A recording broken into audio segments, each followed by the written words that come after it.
사랑 엎드려 베는 마 돌아서서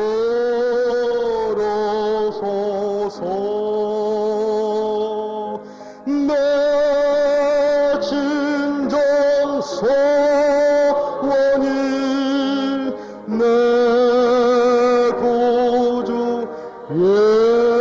예수를 더욱 사랑 더욱 사랑 이전의 세상 나 기뻐서도 지금 내 기쁨은 오직 예수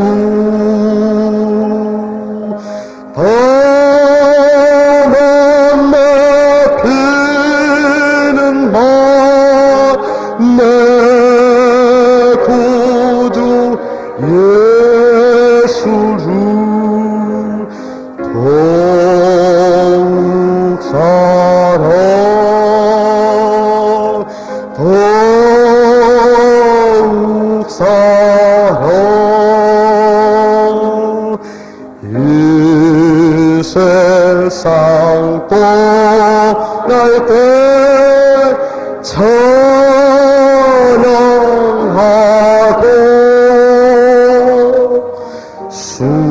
숨질 때 하는 말 이것일세 다만 내 패는 말 내 구주 예수를 더욱 사랑 더욱 사랑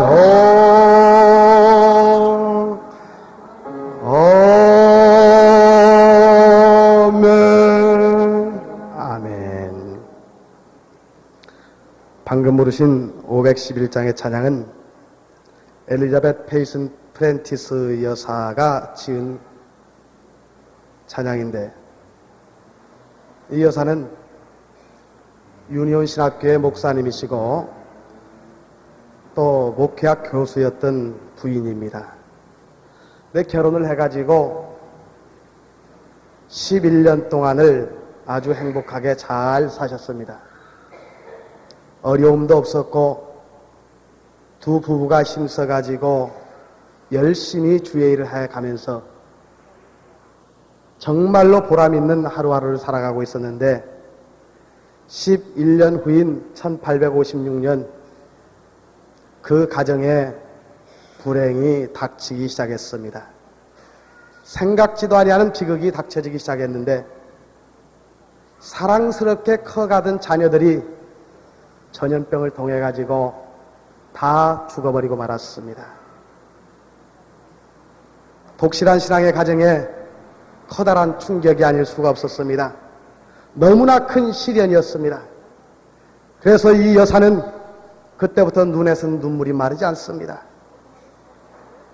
허구 많은 사람 중에 왜 하필이면 이렇게 주의 일을 열심히 하고 두 부부가 함께 하나님의 일을 하는 가정에 그러한 고통이 닥쳐져야 되느냐고 그들은 실망을 하고 절망을 하고 좌절하면서 몸부림치기 시작합니다.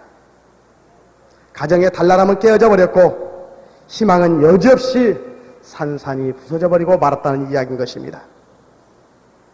그때 남편 되는 목사님이 이야기합니다. 왜 이와 같은 일이 우리라고 당하지 말라는 법이 있습니까? 라고 부인을 위로하지만은 부인은 그 말에 아랑곳하지 아니하고 날마다 눈물로 치새면서 자기의 온 정력이 하루아침에 부서져 버려가지고 고통의 나날을 보내고 있었습니다. 하나님, 정말 그럴 수가 있습니까? 이렇게 우리의 모든 꿈이 수포로 돌아가고 말아버려야만 됩니까라고 그는 안절부절하면서 기도를 하기 시작합니다. 그때 남편이 다시 한번 이야기를 합니다. 하나님은 이런 때일수록 우리를 더 사랑하는 것을 알아야 된다라고 부인을 설득하기 시작합니다. 하나님이 우리에게 고통을 준 것은 징계하실 목적으로 고통을 주는 것이 아니라, 눈물을 흘리라고 고통을 주는 것이 아니라, 좌절하고 낭망을 하라고 고통을 주는 것이 아니라 하나님의 영광을 위하여 사용하기 위해서 준다는 걸 갖다가 부인을 통해 가지고 간절하니 자비로운 말을 통해서 이야기를 합니다. 부인에게 하나님의 역사가 나타나기 시작합니다. 그는 조용히 그 자리에서 무릎을 꿇습니다. 그렇게 하고 그의 손을 통해 가지고 하나의 찬송을 적어내기 시작합니다. 내 구주 예수를 더욱 사랑, 엎드려 비는 말 들으소서. 내 진정 소원이 내 구주 예수를 더욱 사랑 하면서 그의 찬미 가운데 시를 써가는데, 나중에 이 찬양이 아주 그러한 역사 가운데 많이 불려진 것을 우리는 찬송가 해설집을 통해서 볼 수가 있습니다. 우리 인간에게는 누구나 다 고난이 찾아오고 어려움이 찾아오게끔 되어 있습니다. 나는 오늘 본문 말씀을 통해 가지고 우리에게 고난이 찾아올 때 어떻게 극복을 해야 되고 어떻게 하면 그 고난을 물리칠 수 있는가에 대해서 말씀 가운데 상고해보고자 원합니다. 우리 인간은 누구에나 고통이 찾아오는데, 인간이 살아가는 데 있어가지고 고난이 한 번도 찾아오지 말라는 법이 없습니다. 그래서 불교에서는 그 고통을 이기는 방법을 열반의 교리에 가르쳐 놓고 있습니다. 세상을 잊어버리고 세상껏 바라보지 말고 깊숙이 산에 들어가가지고 세상껏 바라보지 않고 욕망이 완전히 종식시켜질 때 고통이 없어진다고 가르쳐 놓고 있습니다. 회교에서는 고통이 찾아올 때 그걸 갖다가 운명론으로 가르치고 있습니다. 한번 내가 고난을 당하면 빠져나오지 못함으로 굴복하는 것만이 너의 의무이다. 그렇기 때문에 신이 너를 그렇게 만들어 주었으니까 불평하지 말고 그대로 받아들이라고 가르쳐 놓고 있습니다. 또한 현대의 에피큐로스 학파에서는 어떻게 가르치냐면은, 고통을 잊을 수만 있다면은 향락을 통해 가지고 향락주의로 처리를 하라고 이야기를 하고 있습니다. 술을 마시든지 쾌락을 즐기든지 여행을 하든지 아무 일을 하든지 간에 고통만 잊을 수만 있다면은 수단과 방법을 가리지 말고 고통을 잊으라고 가르쳐 놓고 있습니다. 그러면은 우리 믿음을 가진 성도들은, 즉 여러분과 내가 고통이 왔을 때 어떻게 해야 하는지 오늘 본문은 우리에게 알려주고 있습니다. 우리 인생을 흔히 가르쳐가지고 인생은 바닷가로 표현을 많이 하고 있습니다. 바닷가에 있는 하나의 배가 돛을 올리면 바람을 이용을 해가지고 배는 움직이기 시작합니다. 그러나 그 바람을 잘못하고 간다면 엉뚱한 방향으로 갈 수밖에 없는 것이 돛입니다. 우리가 살아가는 이 인생에 있어가지고 고난이 찾아오고 고통이 찾아오고 시련이 찾아올 때에 만약에 내가 믿음이라는 닷을 잘못 돌리면은, 잘못을 해석을 하면은, 잘못 생각하면은 우리가 원치 않는 엉뚱한 방향으로 흘러갈 수밖에 없다는 이야기인 것입니다. 오늘 말씀해 보니까 고통이 찾아왔을 때에, 고난이 찾아왔을 때에, 시련이 찾아왔을 때에 이상하게 여기지 말고 시련에 대한 기본적인 이해를 하라는 말씀을 해주고 있습니다. 오늘 말씀 보니까 너희에게 시련이 찾아왔느냐? 그걸 갖다 이상하게 생각하지 말라라고 하고 있습니다. 이상하게 생각하지 말라는 이야기는 반대로 이야기하면 고난이 찾아오는 것, 고통이 찾아오는 걸 갖다가 정상적으로 생각을 해라, 이런 이야기인 것입니다. 신앙인에게 시련은 이상이 아니라 정상입니다.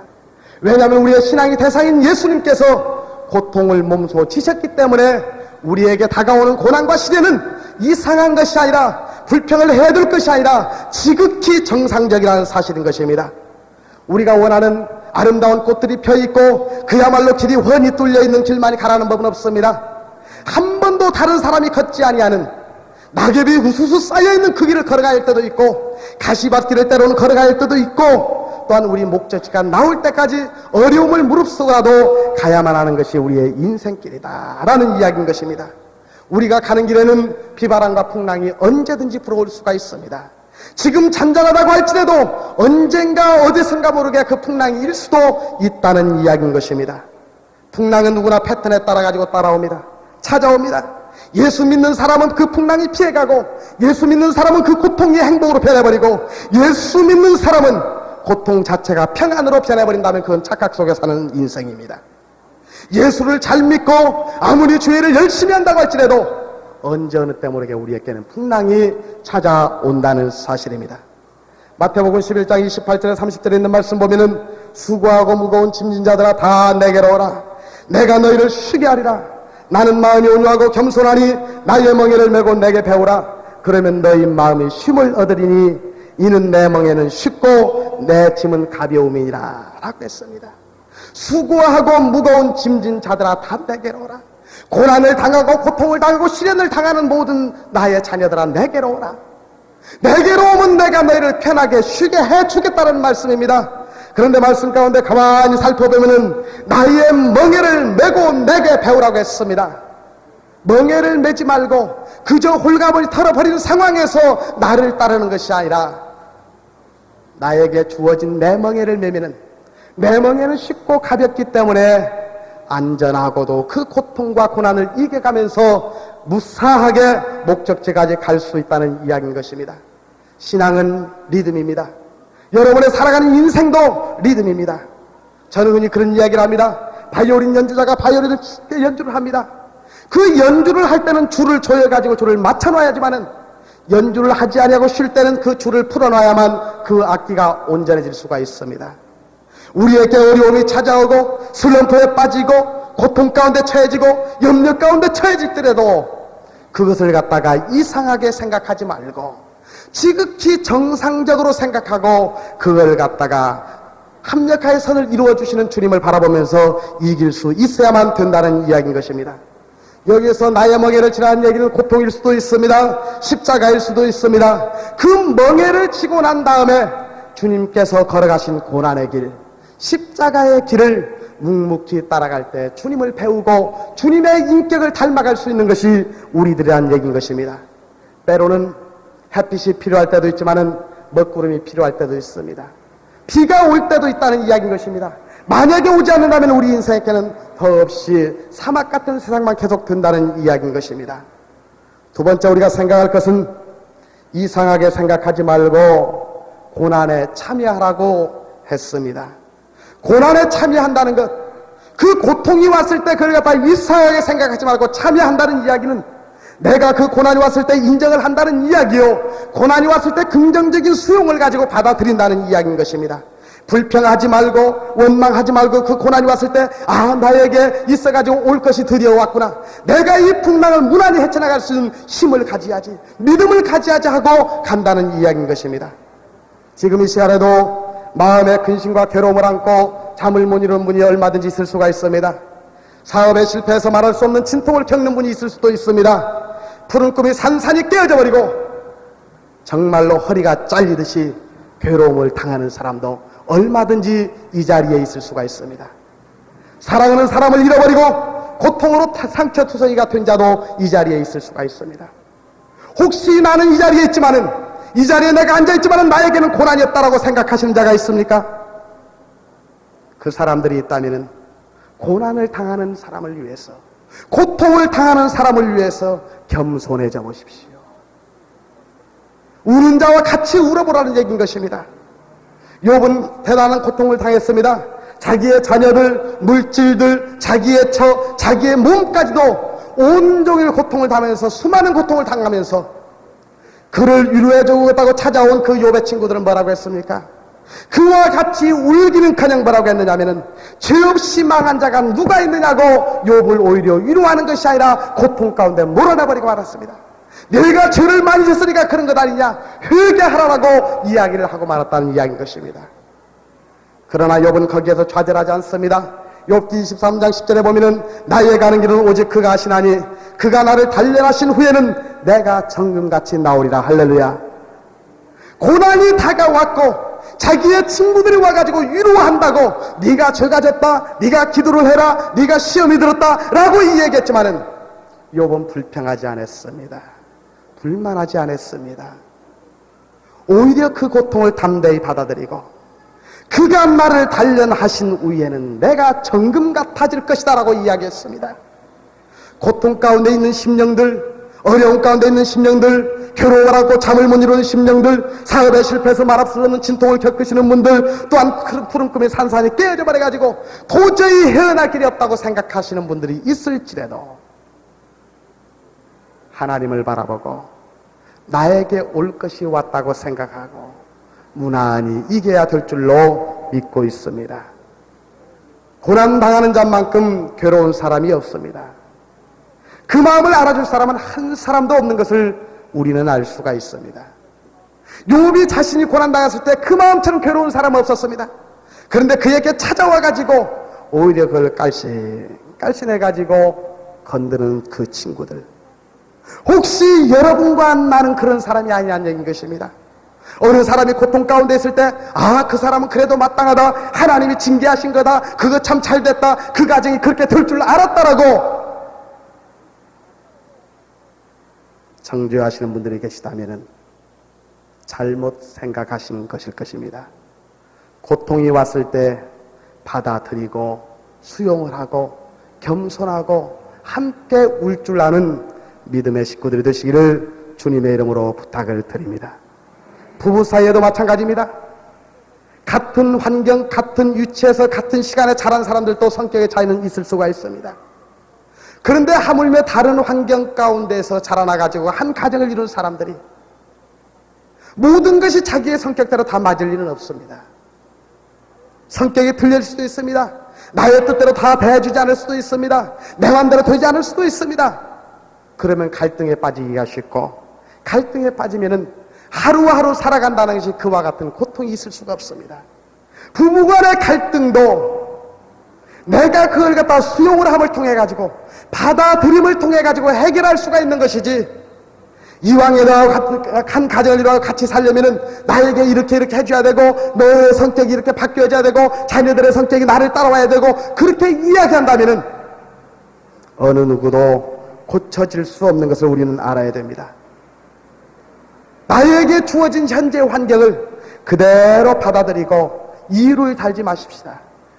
부부간에 갈등이 있을지라도 그 성격을 그대로 받아들이고, 그럴 수도 있겠다, 나에게 그러한 사람을 통해서 내 성격과 비교할 수 있는 은혜를 주신 것도 참 감사하다라고 수용을 했을 때에 가정은 행복해질 것이고, 하루하루 살아가는 것이 고통 속에서 살아가는 것이 아니라 즐거운 생활이 될 것입니다. 성격은 내가 고치려고 해서 고쳐지는 것이 아닙니다. 고치는 사람은 딱 한 사람 계십니다. 하나님 한 분밖에 고칠 분이 안 계십니다. 아무리 성격이 못됐을지라도 그 성격을 나는 받아들일 뿐이지 내가 고치려고 생각하지 마십시오. 고치시는 분은 하나님 한 분밖에 없다는 이야기인 것입니다. 역시 마찬가지입니다. 만약에 여러분과 내가 하나님 앞에 갈 때에 너의 잘못된 것을 모두 고치고 나오라고 한다면 감히 누가 하나님 앞에 나올 자가 누가 있느냐는 것입니다. 나는 나갈 수가 없습니다. 나의 잘못이 너무나 많고 나의 허물이 너무나 많기 때문에 너 그것 고치고 나오라고 하면은 감히 주님 앞에 설 수가 없다는 이야기인 것입니다. 그래서 우리는 찬양을 합니다. 주여 내 모습 이대로 받아옵소서. 내가 상처투성이 그대로 주님 그대로 나갑니다. 내 모습 이대로 나갑니다. 허물투성입니다. 죄악투성입니다. 나는 이와 같이 주님의 뜻대로 살지 못하는 바보 같은 인간일지라도 주여 내 모습 그대로 주님 앞에 나가니 주여 받아 주옵소서. 이 세상은 나그네 길이라고 이야기를 많이 하고 있습니다. 인생은 거친 들이 얼마든지 있을 수가 있습니다. 인생의 거친 들에서 하룻밤 머물 때 환란의 구름비 바람이 아무리 불어닥친다고 할지라도 계속적으로 본향을 향해서 꿋꿋하니 갈 수 있는, 고난을 참여해가지고 함께 걸을 수 있는 믿음의 성도들이 되시기를 주의 이름으로 부탁을 드립니다. 세 번째로, 고난이 오면 즐거워해야만 된다라는 이야기를 가르쳐주고 있습니다. 너희들이 고난을 당하고 있느냐? 고난에 참여하는 것으로 즐거워하라. 이는 그의 영광을 나타내실 때에 너희로 즐거워하고 기뻐하게 하려 함이라 라고 했습니다. 고난이 왔을 때에 즐거워하라는 이야기인 것입니다. 그런데 그건 말도 안 되는 이야기인 것입니다. 내가 어려움을 당하고 있는데 어떻게 내가 즐거워할 수가 있습니까? 내가 지금 눈물을 흘리고 있는데 어떻게 웃을 수가 있느냐는 얘기인 것입니다. 그러나 오늘 말씀에는 분명히 고난이 오면은 즐거워하라고 이야기를 하고 있습니다. 고난이 오면은 감사로 찬양을 하라고 하고 있습니다. 우리의 믿음 갖고는, 인간이 주는 성품 가지고는 도저히 감사할 수가 없습니다.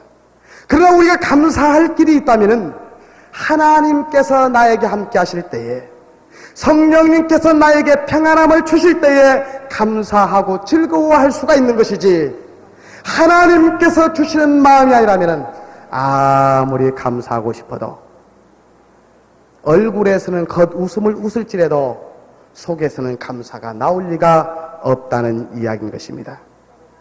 그런데 바울과 실라를 보십시오. 바울과 실라는 예수님을 전하다가 옥에 갇혀버리고 말았습니다. 매를 맞았습니다. 핍박을 당했습니다. 그들은 어떻게 했습니까? 원망한 것이 아니라 그 냄새나는 지하실 같은 감옥, 공포와 두려움이 꽉 찰린 그 감옥에서 그들은 다른 말 하지 아니하고 기쁨과 감사로 주님께 찬양을 드렸다고 성경은 기록을 해놓고 있습니다. 뭐라고 찬양을 했겠습니까? 주님 감사합니다. 나는 예수의 이름을 위해서 매를 맞았습니다. 주님 감사합니다. 예수의 이름을 위해서 모욕도 당했습니다. 예수의 이름을 통해서, 예수님의 이름 때문에 내가 이 핍박당할 수 있는 영광의 자리에 허락해 주신 아버지 하나님 감사합니다라고 찬양을 했을 것입니다. 고난이 왔을 때 즐거워하십시오. 기뻐하십시오. 고난이 왔을 때 기뻐하고 찬양으로 영광을 주님께 돌릴 때에 지진이 일어나고 옥문이 열렸고 쇠사슬이 풀렸고 문제가 해결되는 기적의 역사가 나타난 것을 우리는 성경을 통해서 깨달아야만 할 것입니다. 고난이 온다고, 고통이 온다고 내가 그를 갖다 그럴 수가 있습니까?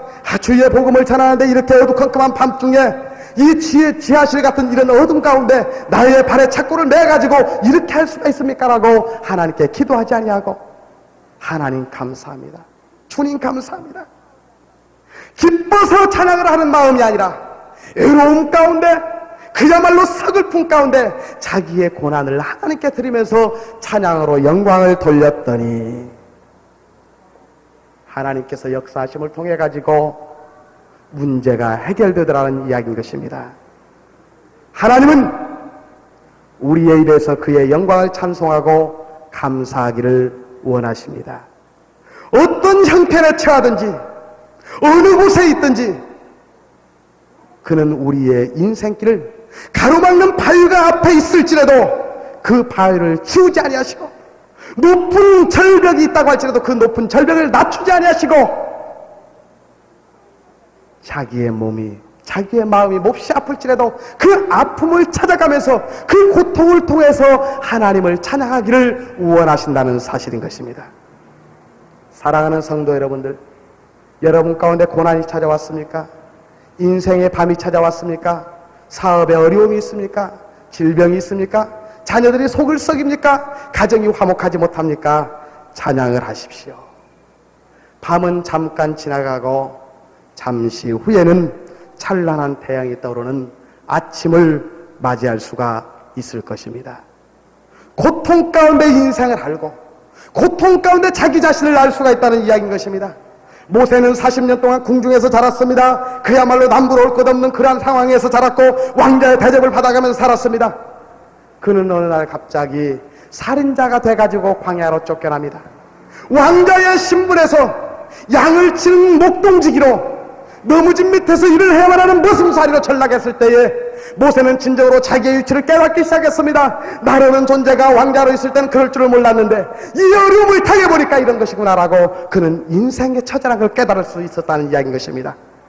호화로운 공주의 생활로서 자신만만했던 삶이 무너지기 시작했을 것입니다.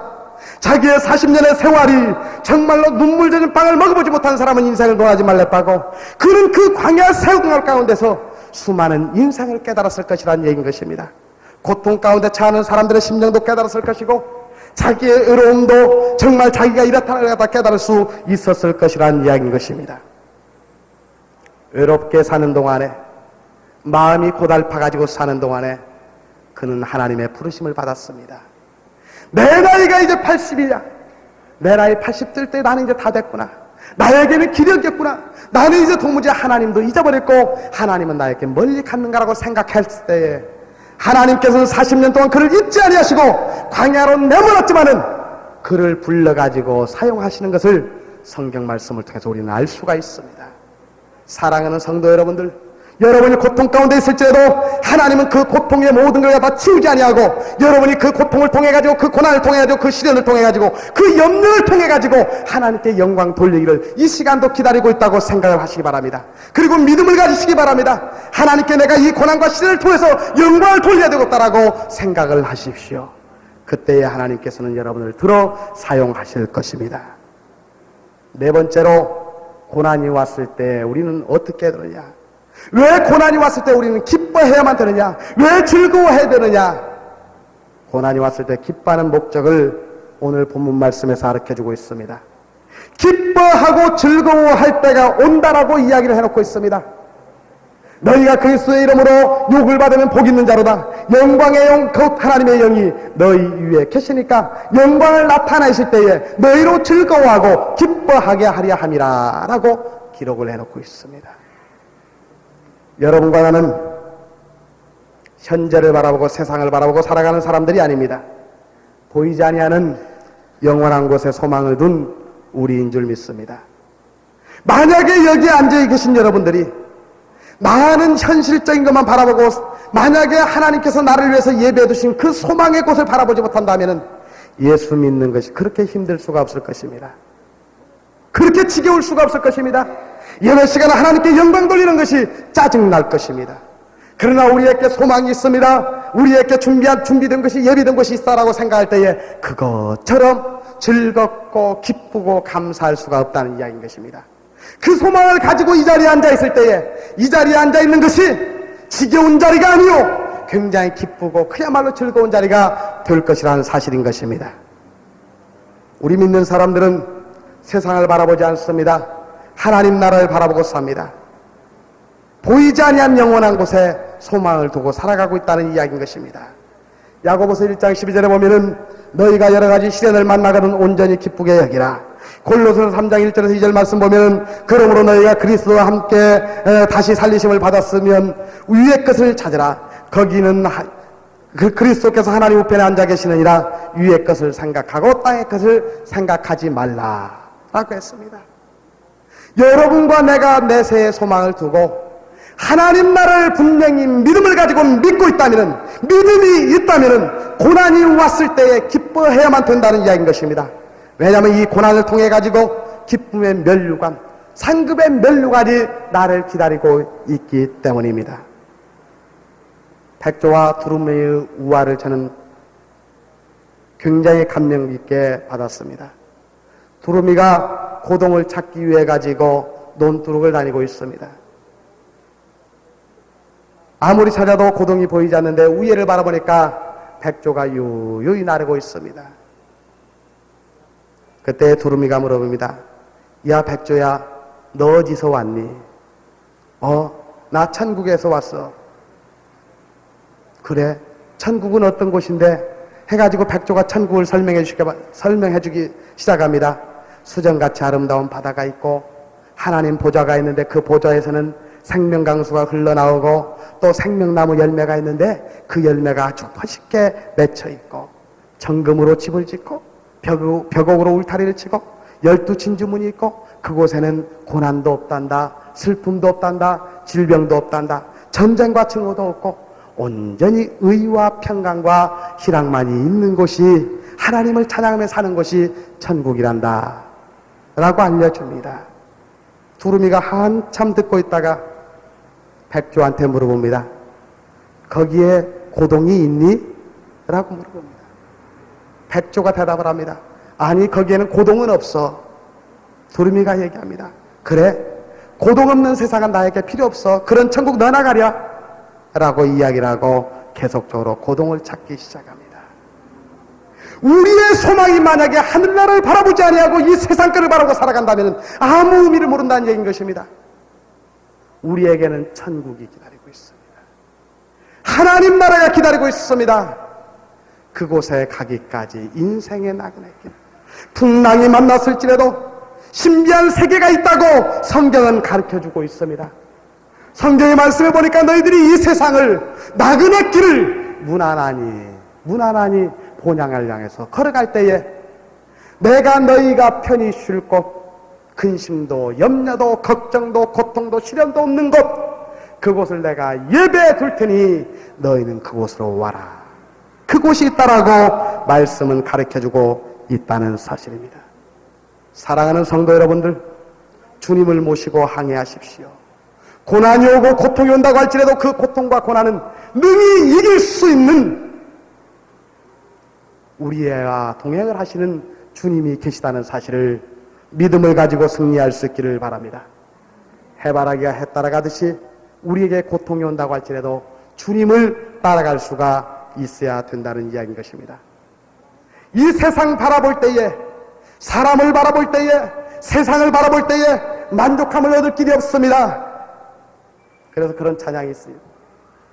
사람을 보며 세상을 볼 때 만족함이 없었네. 나의 하나님 그분을 볼 때 나는 만족하였네. 동남풍아 불어라, 서북풍아 불어라. 가시밭에 백합화 예수 향기 날리니 할렐루야 아멘. 이러한 찬양이 있습니다. 우리가 세상 바라보고 다른 사람을 바라보고 우리가 이 모든 걸 바라볼 때는 내가 만족함을 얻을 수가 없어요. 그러나 하늘나라를 생각하고 하늘나라의 세계를 바라볼 때에 우리는 만족함을 얻을 수 있는 줄 믿으시기 바랍니다. 동남풍이 불어닥친다고 할지라도 서북풍이 불어닥친다고 할지라도 가시 속에 있는 백합화가 이리저리 부는 그 바람에 의해 가지고 이 가시에 찔리고 저 가시에 찔리고 찔릴 때마다 백합화는 찢어질 때마다 향기가 더 나타난다고 합니다. 어려움이 올 때마다, 고통이 올 때마다, 고난이 올 때마다, 시련이 올 때마다 더욱더 담대한 믿음을 가지고 예수 향기 날리며 살아갈 수 있는 성도 여러분들이 되시기를 주님의 이름으로 부탁을 드립니다. 기도하시겠습니다.